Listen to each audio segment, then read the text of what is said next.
অনেক পুরুষই মনে করেন দ্রুত বীর্যপাত মনে হয় জন্মগত সমস্যা।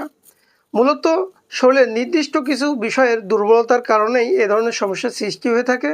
আমি আজকে আপনাদের সামনে আলোচনা করব যে কোন কোন কারণে মূলত এই যে দ্রুত বীর্যপাত হয়, কী ধরনের টেস্ট করতে হবে এবং এর সমাধান কী।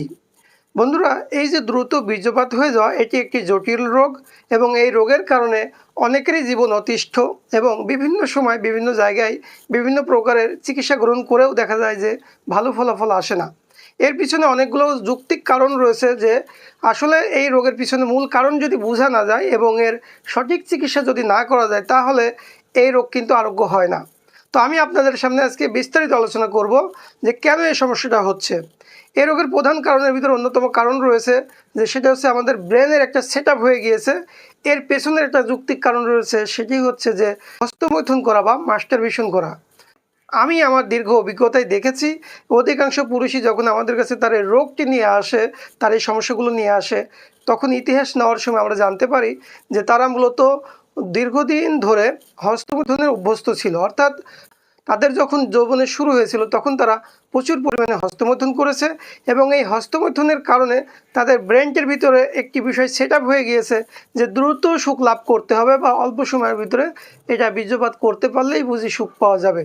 এই যে একটা দ্রুত বীর্যপাত করার যে একটা আকাঙ্ক্ষা বা যে একটা বিষয় টেন্ডেন্সি, এই টেন্ডেন্সির কারণে মূলত এই বিষয়টি তার ব্রেনটে সেট আপ হয়ে গিয়েছে এবং এই কারণেও দ্রুত বীর্যপাত হয়ে থাকে। এরপর যে কারণটি রয়েছে সেটি হচ্ছে শরীরের হরমোনের ব্যালেন্সহীনতা বা শরীরের হরমোনের ইমব্যালেন্স। এই যে শরীরের হরমোনের ব্যালেন্স যখন হারিয়ে যায় তখন শরীরের বিভিন্ন অংশ বিভিন্ন জায়গা দুর্বল হতে শুরু করে। এরই ফলশ্রুতিতে দেখা যায় যে সহবাসের সময় বীর্য ধরে রাখতে পারে না। এরপরে আরও একটি যৌক্তিক কারণ রয়েছে, সেই যৌক্তিক কারণটি হচ্ছে মানসিক অস্বস্তি বা মানসিক অশান্তি বা অ্যাংজাইটি বা উৎকণ্ঠা।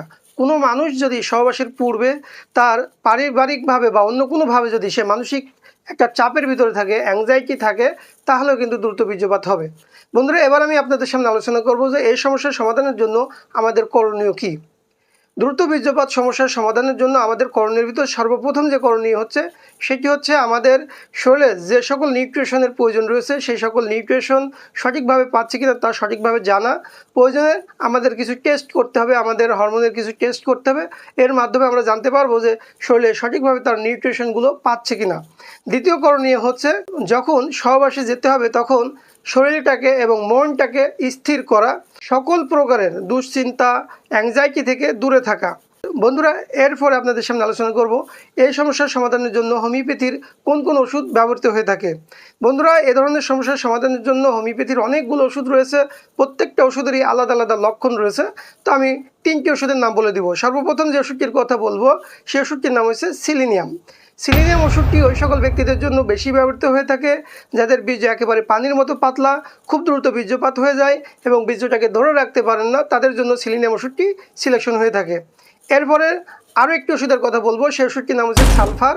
সালফার ওষুধটি মূলত ওই সকল ব্যক্তিদের জন্য বেশি ব্যবহৃত হয়ে থাকে যারা দীর্ঘদিন যাবৎ হস্তমৈথুন করেছেন এবং শারীরিকভাবে দুর্বল হয়ে পড়েছেন, তাদের জন্য মূলত সালফার ওষুধটি ব্যবহৃত হয়ে থাকে। বন্ধুরা, দ্রুত বীর্যপাত রোধের জন্য হোমিওপ্যাথির আরও একটি কিংবদন্তি ওষুধের নাম বলে দিব। সে ওষুধটির নাম হচ্ছে এসিডিয়াম ফসফরিকাম। যে সকল পুরুষেরা বা যে সকল যুবকরা দীর্ঘদিন হস্তমৈথুন করার কারণে শারীরিকভাবে এবং মানসিকভাবে দুর্বল হয়ে পড়েছেন, এখন দেখা যাচ্ছে যে তার শারীরিকভাবে সে অনেক দুর্বল এবং মানসিকভাবে অনেক দুর্বল, তার খুব দ্রুত বীর্যপাত হয়ে যায় এবং বীর্য পানির মতো পাতলা এবং বীজের উৎপাদন ক্ষমতাও কমে গিয়েছে এবং বীজের ভিতরে স্পার্ম কাউন্টিং যেটা, এই কাউন্টিংও কমে গিয়েছে, তাদের জন্য ওষুধ হবে হচ্ছে এই এসিডিয়াম ফসফরিকাম। তো বন্ধুরা, আমি 3টি ওষুধের নাম বলে দিয়েছি। এই 3টি ওষুধ থেকে লক্ষণের উপর ভিত্তি করে যে কোনো একটি ওষুধ খেলেই তার এই ধরনের সমস্যার সমাধান হবে ইনশাল্লাহ। তবে প্রত্যেকটি ওষুধ খাওয়ারই কিছু নিয়ম রয়েছে।